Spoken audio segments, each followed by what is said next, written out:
The Priscilla Shallows of Madagascar. Located on the cusp of a bustling trade route, it is the perfect place for an ambush. Here is our gang of pirates, the Raiders, going head-to-head with a gang of rival players, the Cutthroats. Victory goes to the team with the most loot at the end of the hunt.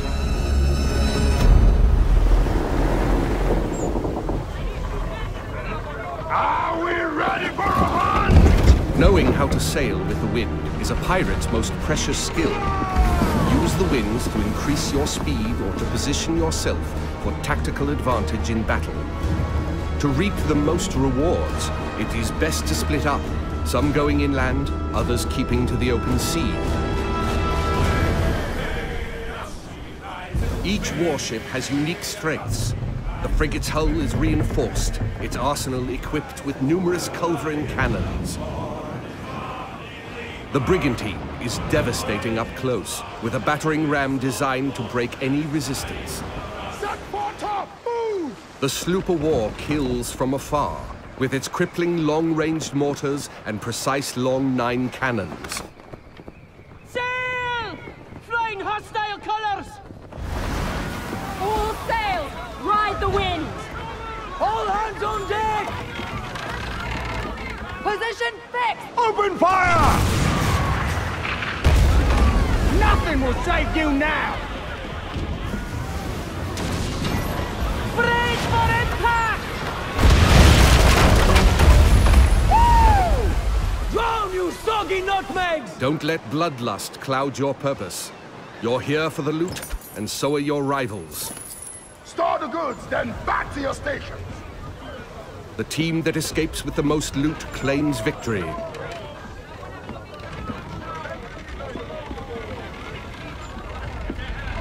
Sail! Searching for more targets on the horizon, our sloop of war spots a rival pirate ship further inland. Rocket soldiers, come on!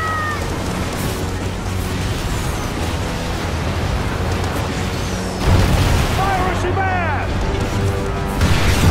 Fire! With its heavily reinforced hull, our frigate swoops in to save the day, bearing the brunt of the damage. Fire me!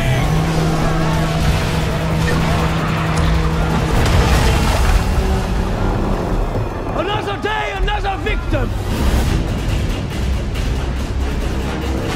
Speed, Mr. Mercy! Vamos con todo! Our gang of pirates is now taking aim at the frigate, and it will take team coordination to take her down. Fuego! Hold tight, lads! That ship's badly damaged! They're killing! We can take their ship! With the enemy ship's broadside now vulnerable, our frigate rushes in to board her. No quarter!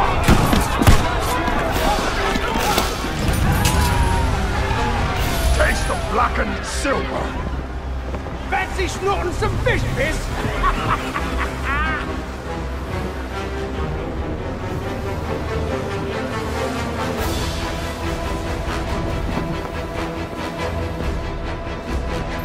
We've got pirate hunters!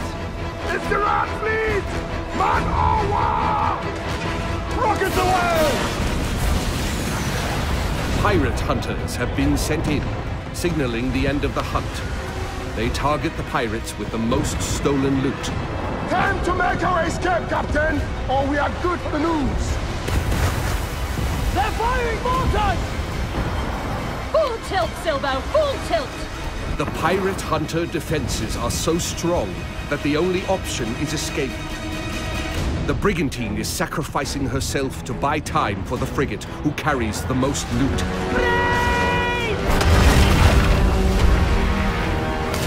Incoming fire!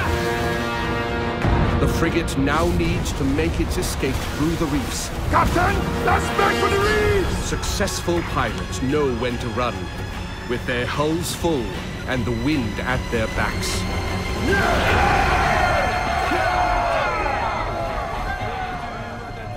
Sailor, what will we do with the drunk? Sailor, what will we do with the drunk?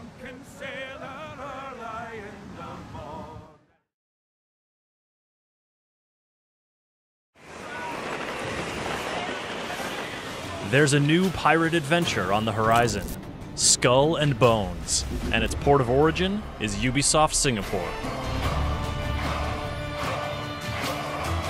Just to be able to tell people, hey, I'm working on a pirate game, and it's the pirate game we've always dreamed about. We've always dreamed of playing this game. That resonates with a lot of us that really have dreamed about making the ultimate pirate game.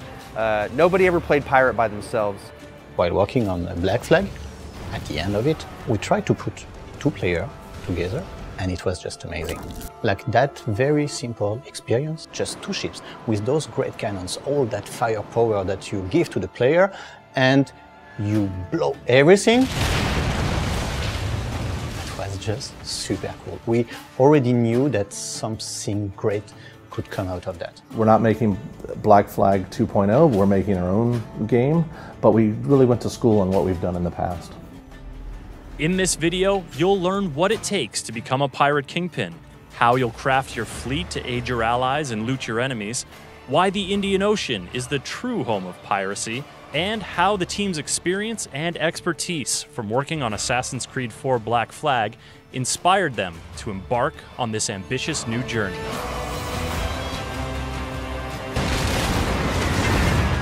Our pirates are at the helm of the ship, so we control a giant tall ship across different classes of ships, from a small sloop to a giant frigate. The pirates themselves start out with one ship, and over time they're going to collect more and more ships.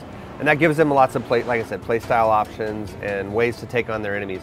The other thing that it gives them a chance to do is to start to develop strengths in combat and PvP with and against other players. One of our very interesting class that we have today is a sharpshooter. Basically, it's a long gun that is on a very small ship that doesn't have a lot of defense, but can shoot very, very far, extremely strong.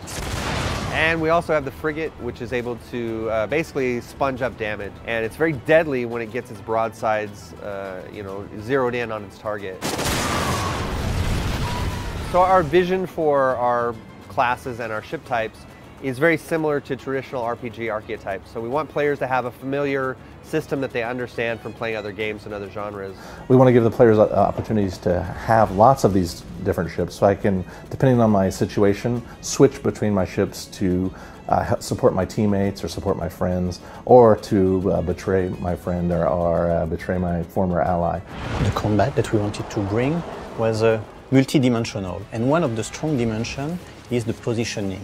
Which side of his hull is stronger than the other, but also what will be the direction and the position that will give him an advantage in terms of wind positioning. The pivotal breakthrough for the experience of navigation and combat in Skull and Bones is using the wind and the ocean itself. And for us, wind is that tactical layer that lays on top of our systemic ocean. So wind is not just a navigation tool, it's how you assess the situation. It's used for positioning, to be in the right position to strike. It can be used both offensively and defensively. It's a way for you to escape quicker and gain an advantage on your prey. So we can read it in every single element of the world, read it in the stream that you can see in the world, read it in the sails, the way they are turning, the way they are inflating. The ability to position your ship so that you can bring your weapons to bear, and all kinds of different weapons, from mortars to rockets to cannons. There are a lot of key things that you have to juggle. You have the ability to go up to the crow's nest. You have a much wider FOV, almost a 360 degree if you go around view of the environment. That helps you make decisions using the wind, the environment, and the position of your target. Position fixed! Open fire!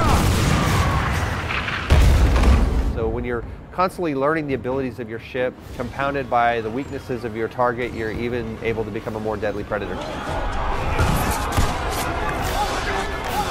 We want players to feel powerful, but not all of the factions are toothless. So when the player encounters these factions, he'll have to make those decisions. Is it a target I can take on by myself? Is it something where I've got to take down using my friends? I've got to call some of my buddies and my gang and bring them online with me, or I'm not going to have a chance. The world reacts, and that's where our pirate hunters come in. They represent the VOC, and they have a vested interest in securing the safety of their merchant ships. So the more thefts, the more heists that take place, the more likely it is in the world and in Loot Hunt that the pirate hunter is going to respond and try to hold you accountable for robbing from them. I will say that the pirate hunters are something you can't tackle by yourself, and there's going to be lots of encounters like that in Skull and Bones where you have to work together with your friends. But we'll wait and see. I mean, the idea is to put these things in a world that is logical and cohesive, and I'm not going to say it's impossible. I'm just saying don't try to do it by yourself. I'm sure someone's going to try to do it. Oh, of course. And somebody will be successful, but that guy will be legendary. The Indian Ocean was super compelling for us. It's a different setting. It has all of the major ecosystems and so many different trade resources within the world that we could build a fantasy, very strong fantasy about how pirates operated and how pirates worked inside the Indian Ocean. So you have an ocean that has amazing trade winds, beautiful waters that change in color and texture and behavior from region to region. It gives us a really huge canvas for us to tell our story. We have a team who understands and lives in the middle of the Indian Ocean. And because you understand it, you can smell it almost. When we have the image on screen, we know how it looks like in real life. We know how it feels like. We understand the world as it is in the Indian Ocean. And I think that makes a lot of difference. Our game is dominated by a lot of islands and shorelines and so on. It's a bit close to what we have here in Singapore in terms of the environment. It's very tropical, there's a lot of beaches. It's a subject matter that's a bit familiar to us here. So we pay attention to the big picture, from the big composition to lighting, and all the way to the smaller details like little swaying ropes and the subtle spray from the ocean. The one thing, the adventure to go on with you as the star, your pirate is the center of this game. And then if every player is the center of the game, we make these communities and we make their own stories. And across different seasons, across different time periods, the game will live on, and we'll keep introducing new and unique content, different ships, different weapons, different items, different locations, different game modes. And I think that's what makes Skull and Bones so special, is this idea that you can create your own gang, you can have your own identity, your own flags, your own emblems, your own colors, and you can go to war with each other and build your gang up to take over the whole Indian Ocean.